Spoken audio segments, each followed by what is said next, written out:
Southern Colorado's high-definition news leader. This is News Channel 13, where the news comes first. We have new information on the Hayden Pass fire. We'll have that update for you coming in just a few minutes.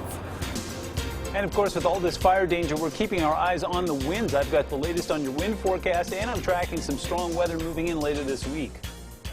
It's a very somber day in Dallas as President Obama visits for a special ceremony. Coming up, a candlelight vigil to honor and remember 5 police officers who were shot and killed. Good afternoon, and thanks for joining us for KRDO News Channel 13 at noon. I'm John Carroll. Dana Clemens is off this afternoon. ABC News is about to go to a special report with President Obama on his visit in Dallas. First, we want to tell you more about the wildfires burning in southern Colorado. 7 major fires are burning all across the state, many of them growing in size. That includes the Hayden Pass and Fort Carson fires in southern Colorado.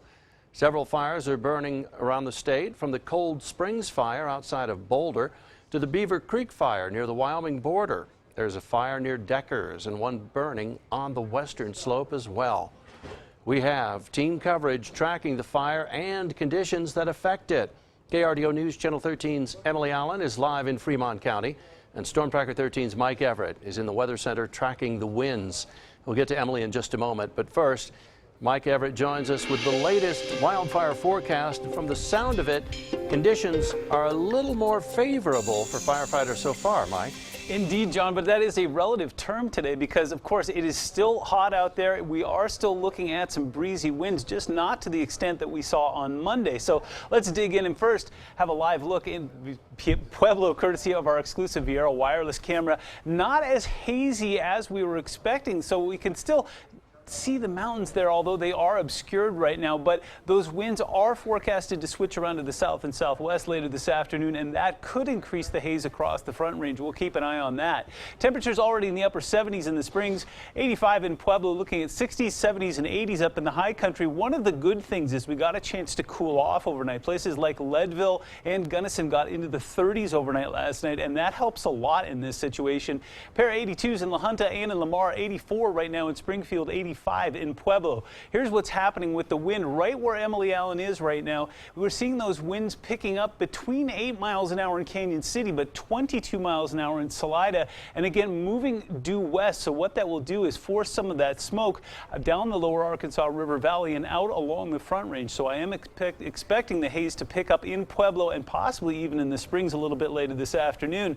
Otherwise, seeing single-digit winds out in the plains that are blowing in the exact opposite direction. Here's your live HD Doppler radar, and again, we're looking clean and clear shower-wise, but I do want to zoom in and again show you exactly that area that we're talking about. Again, this is Fremont County. There's Cotopaxi right there, and if you were to follow Highway 50 out towards basically Monarch, we're looking at this area right here. So a lot of that is heavily forested area, but as you can see, there is also a lot of population there as well. We're going to take it back to John right now, who's going to give you some further details. Mike, thank you. The Hayden Pass fire in Fremont County is growing and it's moving. KRDO News Channel 13's Emily Allen is live near the fire, where we just learned new information about where the blaze is heading. And Emily, crews say the fire isn't slowing down.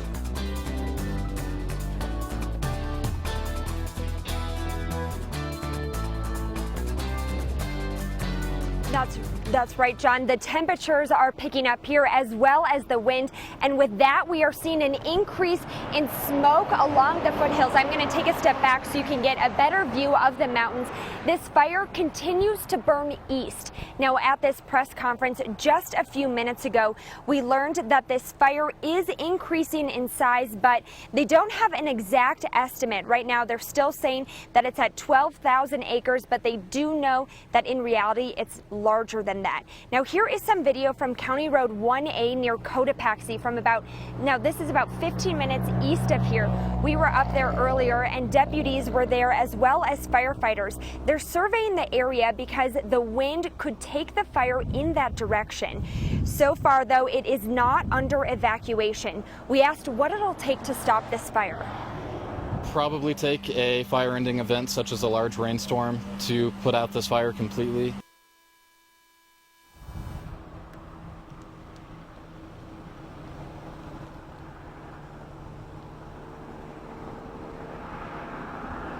There is no containment right now, and for another day in a row, the firefighters' main priority is structure protection. That means they're going to be stationed in neighborhoods, watching to see where the fire is headed and making sure they can protect those homes. Now, coming up in the next half hour, I spoke exclusively with some firefighters from New Mexico as well as Manitou Springs. I talked to them about what they're expecting out there today. I'm going to have that story coming up in just a little bit. In Coaldale, Emily Allen Cardio, News Channel 13. Emily, thank you. Now, the fire on Fort Carson grew by nearly 50 acres overnight. This morning, a spokesperson for the Mountain Post says 720 acres are now scorched. Multiple fire departments from southern Colorado are working with Fort Carson Emergency Services to put out the fire. Aircraft are doing more drops today in an effort to contain it. Here's a live look right now near the Mountain Post. This fire started again Sunday evening. Fort Carson said there was no live fire training happening in the area when it started. There's still no threat to people or structures at this time. Just a few minutes ago, burn restrictions were put into place for El Paso County. The sheriff's office says you cannot have any open burning except for fires and campfires within permanent fire grates. There's no selling or using fireworks, and outdoor smoking isn't permitted unless it's in an enclosed vehicle or building, or while in an area that's not near dry grass or flammable materials. Many of you are asking us why the 747 Global Firefighting Supertanker unveiled in Colorado Springs earlier this year isn't helping put out the fires. A spokesman with the tanker says hail damage is being repaired at a facility in Arizona. Global also can't bid on a firefighting contract with the Forest Service until the supertanker is certified. Leaders hope that happens soon. Firefighters are holding the line on the Cold Springs fire outside of Boulder. 5 homes so far have been destroyed near Nederland. The 2 men accused of starting the fire, Jimmy Suggs and Zachary Kuykendall, were in court yesterday.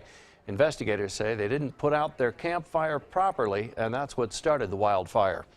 2,000 people have been evacuated. Firefighters are working to get the upper hand, while evacuees are hoping to learn more about the flames that are creeping closer to their homes. One firefighter whose home was burned down said there's something more that's upsetting. I never got the chance to be evacuated. I haven't been home since Friday. Work here, we do live here. You know, the sad thing is the way this was all caused. Officials have told evacuees they will likely not be able to return home for the next several days. Firefighters in northern Colorado say the Beaver Creek fire will be burning longer than originally thought. The flames have charred almost 19,000 acres near the Wyoming border. It started in June. The cause is not known. It's about 5% contained and could burn into October. We're monitoring all the wildfires in Colorado. You can find the latest information on evacuations, the size of the fires, and much more on our website, krdo.com. You can also track the windy conditions with our Storm Tracker 13 app. Find out the latest wind speeds and fire danger in your area. Simply download it from the App Store or Google Play.